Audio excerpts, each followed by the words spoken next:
Selamat pagi bosku, jumpa kembali bersama saya Cecilia dari Pilar Mas Investindo Sekuritas.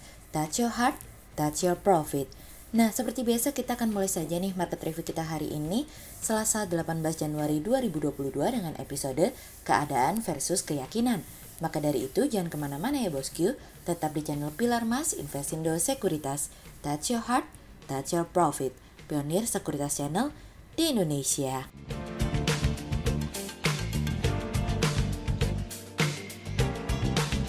Seperti biasa kita akan mulai dari Global Economics Calendar. Ada berita dari China One Year Medium Term Lending Facility Rate yang turun dari sebelumnya 2,95% menjadi 2,85%. Kemudian ada dari China Industrial Production Year to Date Year on Year yang turun dari sebelumnya 10,1 menjadi 9,6.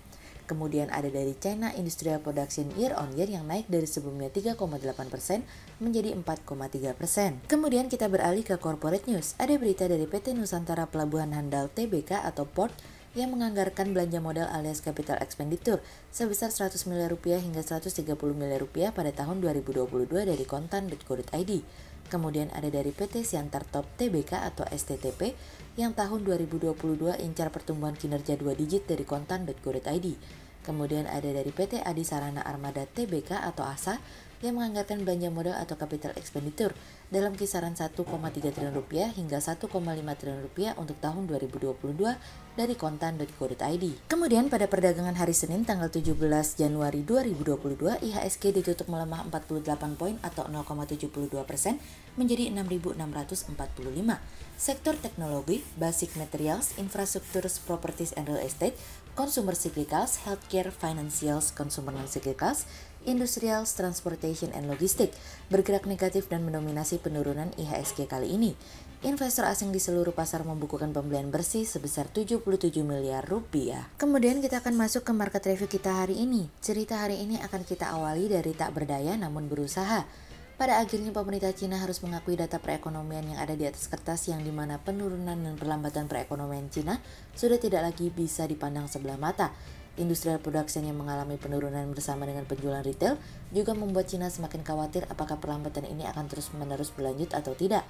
Bank Sentral Cina pada akhirnya kembali memangkas tingkat suku bunga utamanya untuk pertama kalinya dalam kurun waktu hampir 2 tahun untuk membantu meningkatkan perekonomian yang kehilangan momentum karena menurunnya sektor properti dan COVID-19 yang mengalami kenaikan. Dalam perbedaan kebijakan yang mencolok dengan perekonomian dunia lainnya, Bank Sentral Cina memangkas tingkat suku bunganya sebesar 10 BPS, di mana ini merupakan pengurangan pertama sejak April 2020 silam. Sementara inflasi menjadi perhatian dominan bagi para gubernur bank sentral di Amerika dan Eropa, inflasi Cina cenderung relatif stabil yang itu artinya penurunan tingkat suku bunga Bank Sentral Cina bukan untuk mengatasi inflasi namun lebih kepada mendorong pertumbuhan untuk mengalami kenaikan, alih-alih sebagai sebuah usaha dari perekonomian yang kian melambat. Pertumbuhan ekonomi Cina 2021 turun dari sebelumnya 4,9% menjadi 4%, di mana pertumbuhan ekonomi Cina turun dibandingkan dengan 2020, di mana COVID-19 bermula. Pemangkasan tingkat suku bunga Cina merupakan bagian dari sebuah usaha daya untuk dapat mendorong pertumbuhan di tengah tahun transisi kepemimpinan sepanjang masa Presiden Xi Jinping. Penjualan perumahan tetap rendah pada bulan Desember, sementara itu belanja konsumen juga masih melambat secara cepat karena pemerintah tengah melakukan pembatasan untuk mengontrol virus. Konsumsi akan tetap menjadi indikator pelemahan yang mungkin dapat dikatakan cukup menyedihkan dalam upaya mendorong pertumbuhan Cina pada tahun ini. Mungkin bicara konsumsi dan daya beli tidak hanya Cina, Indonesia juga masih lemah. Momentum pelemahan perekonomian Cina pertama kali timbul adalah sejak Presiden Xi menginginkan kemakmuran bersama yang ingin dicapai oleh Cina melalui konsep ekonominya saat ini. Ditambah lagi dengan industri teknologi yang dipukul karena demi mengejar kemakmuran Cina tersebut. Hal tersebut tidak salah karena tujuannya bersifat secara jangka panjang dan meluas. Namun pemilihan waktu tatkala pemulihan ekonomi belum usai, menurut kami merupakan sesuatu yang memberatkan pemulihan ekonomi sehingga momentum pemulihan ekonomi tersebut menjadi hilang. Alhasil mau tidak mau, Bank Sentral Cina harus bekerja keras dengan melakukan lebih banyak pelonggaran kebijakan moneter dalam beberapa bulan mendatang. Yang dimana seperti yang kita ketahui sektor properti merupakan sektor terbesar yang memberikan kontribusi terhadap pertumbuhan ekonomi Cina dengan besaran sebesar 20%. Beberapa bank besar memberikan sebuah pandangan bahwa kebijakan yang akan dilakukan selanjutnya adalah dengan mendorong penurunan giro wajib minimum kembali untuk menambah likuiditas di pasar. Pada tahun 2020 silam, perekonomian Cina tengah memasuki momentum yang baik terpukul akibat COVID-19 pertama kalinya dan langsung ditebus oleh Cina dengan pertumbuhan ekonomi Cina yang berada di 8,1%. Saat ini dengan penurunan tingkat suku bunga yang dilakukan, Bank Sentral Cina telah mendorong suntikan likuiditas yang lebih besar senilai 700 miliar yuan atau 110 miliar dolar. Saham Cina bereaksi mengalami kenaikan melihat tingkat suku bunga Cina diturunkan, bahkan imbal hasil obligasi negara pemerintah Cina pun mengalami penurunan sebagai respon dari penurunan tingkat suku bunga. Kami berharap pemotongan tingkat suku bunga ini hanyalah awal dari kebijakan moneter Cina yang pro terhadap pertumbuhan ekonomi, menstabilkan ekspektasi. Pemerintah Cina tidak bisa mengandalkan kebijakan moneter semata, namun harus ada bauran kebijakan fiskal di sana. Kemudian cerita selanjutnya datang dari Amin. BPS merilis kinerja perekonomian Indonesia untuk bulan Desember yang masih terjaga pada jalur pertumbuhan positif. Impor tercatat naik 47,93%, lebih rendah dari periode lalu yang tumbuh sebesar 52,62%. Impor migas tercatat mengalami kenaikan sebesar 127,95% year on year, sementara impor non-migas mengalami kenaikan sebesar 38,78% year on year. Berdasarkan penggunaan barang impor tertinggi secara bulanan, terjadi pada barang konsumsi sebesar 25,55% month on month. Sementara itu secara tahunan impor tertinggi pada bahan baku atau penolong sebesar 53,33% year on year. Pada periode yang sama, BPS mencatat total nilai ekspor Indonesia pada Desember 2021 mencapai 22,38 miliar US dollar. Dengan demikian, neraca perdagangan Indonesia pada Desember 2021 masih mencatatkan surplus sebesar 1,02 miliar US dollar. Di lain sisi, kinerja ekspor tercatat naik 35,3% year on year, namun lebih rendah minus 2,04% month on month. Penurunan tersebut disebabkan oleh ekspor migas yang turun 17,93% month on month dan ekspor non-migas turun sebesar minus 1,06% month on month. Berdasarkan sektornya, penurunan ekspor terdalam secara bulanan terjadi pada sektor pertambangan dan lainnya, yaitu sebesar 21,2% month on month. Jika dibandingkan dengan periode yang sama pada 2020, ekspor pertambangan dan lainnya tercatat tumbuh tinggi sebesar 74,92% year on year. Sementara secara tahunan, penurunan terjadi pada sektor pertanian, kehutanan, dan perikanan sebesar 7,51% year on year. Masih tingginya ekspor dibandingkan impor membuat neraca dagang Indonesia pada bulan Desember tercatat surplus 1,02 miliar US dollar. Kemudian cerita selanjutnya datang dari tren positif. Mengacu pada survei kegiatan dunia usaha oleh Bank Indonesia memperkirakan kinerja dunia usaha pada kuartal 1 2022 masih melanjutkan tren pertumbuhan yang positif dan berpotensi lebih tinggi dari kuartal 4 2021. Hal ini tercermin dari saldo bersih tertimbang atau SBT kuartal 1 2022 yang naik 9,39% quarter over quarter dan 4,5% year on year.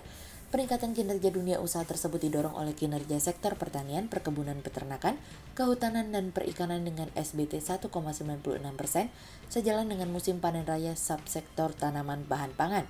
Di samping itu, sektor industri pengolahan turut menjadi kontributor utama dengan SBT sebesar 2,74% sejalan dengan perkiraan normalisasi aktivitas masyarakat di tahun 2022. Pada kuartal 4 2021, kinerja dunia usaha tercatat tumbuh positif, tercermin dari nilai SBT sebesar 7,1%, sedikit lebih rendah dari SBT kuartal 3 2021, namun meningkat dibandingkan dengan SBT kuartal 4 2020 sebesar minus 3,90%. Peningkatan kinerja usaha terindikasi pada sektor industri pengolahan, perdagangan, hotel dan restoran, dan pengangkutan serta komunikasi. Peningkatan tersebut didorong oleh naiknya permintaan sejalan dengan pelonggaran kebijakan pembatasan mobilitas di berbagai daerah serta perayaan Hari Besar Keagamaan Nasional atau HBKN Natal dan libur akhir tahun. Perbaikan terjadi pada beberapa sektor utama seperti sektor industri pengolahan, sektor perdagangan, hotel dan restoran, sektor pengangkutan dan komunikasi, sektor keuangan, real estate dan jasa perusahaan, serta sektor jasa-jasa, sejalan dengan kegiatan usahanya yang meningkat. Sementara kondisi keuangan dunia usaha terindikasi membaik dibandingkan dengan kondisi pada periode sebelumnya, baik dari aspek likuiditas maupun rentabilitas, didukung oleh akses pembiayaan yang lebih mudah. Hal tersebut tentu dapat mendapat respon positif dari pelaku pasar di mana progres pemulihan terlihat semakin jelas. Saat ini tantangan dari pengendalian Omikron tentu menjadi fokus pelaku pasar di mana hal tersebut dinilai dapat menjadi hambatan terhadap pemulihan yang telah terjadi. Sehingga berdasarkan teknikal analisa, kami melihat saat ini IHSG memiliki peluang bergerak melemah terbatas dan ditradingkan pada level 6.585 hingga 6.700. Apakah ada potensi penguatan? Antara ada dan tiada. Berikut stok quotes pilar emas hari ini ya bosku. Yang pertama ada dari AGI, kemudian yang kedua ada dari Pawon, dan yang ketiga ada dari LPPF. Berikut dua saham yang kami analisa hari ini ya bosku. Yang pertama ada dari INAF atau PT Indofarma Tbk yang menargetkan pertumbuhan penjualan tahun 2022 bisa mencapai 30% dibandingkan dengan tahun 2021. Optimis manajemen tampaknya didukung program vaksin booster dan juga strategi penetrasi pasar yang dilakukan manajemen. Memasuki awal tahun ini pemerintah akan melaksanakan program vaksinasi nasional lanjutan dan juga vaksin booster. Tentunya ini akan memberikan kontribusi bagi perusahaan akan kebutuhan alat kesehatan dan juga manajemen melibatkan kerjasama operasi dengan berbagai rumah sakit dan klinik. Tentunya ini akan memberikan peluang penjualan alat kesehatan dan obat-obatan baik dengan rumah sakit pemerintah ataupun swasta. Sehingga berdasarkan teknika analisa dalam tren per jangka waktu short term berpotensi untuk bearish dengan target 1900 dan tingkat probabilitas sebesar 52%, sementara dalam jangka waktu long term berpotensi untuk bearish dengan target 1500 dan tingkat probabilitas sebesar 68%.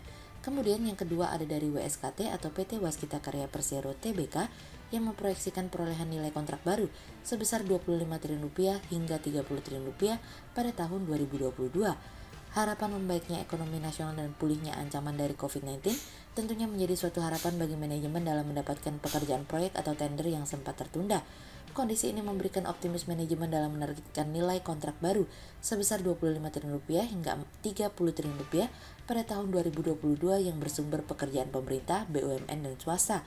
Sehingga berdasarkan teknika analisa dalam tren per jangka waktu short term berpotensi untuk bearish dengan target 540 dan tingkat probabilitas sebesar 44%, sementara dalam jangka waktu long term berpotensi untuk bearish dengan target 470 dan tingkat probabilitas sebesar 62%. Berikut kami akan menampilkan 40 saham pilihan dari Pilar Mas.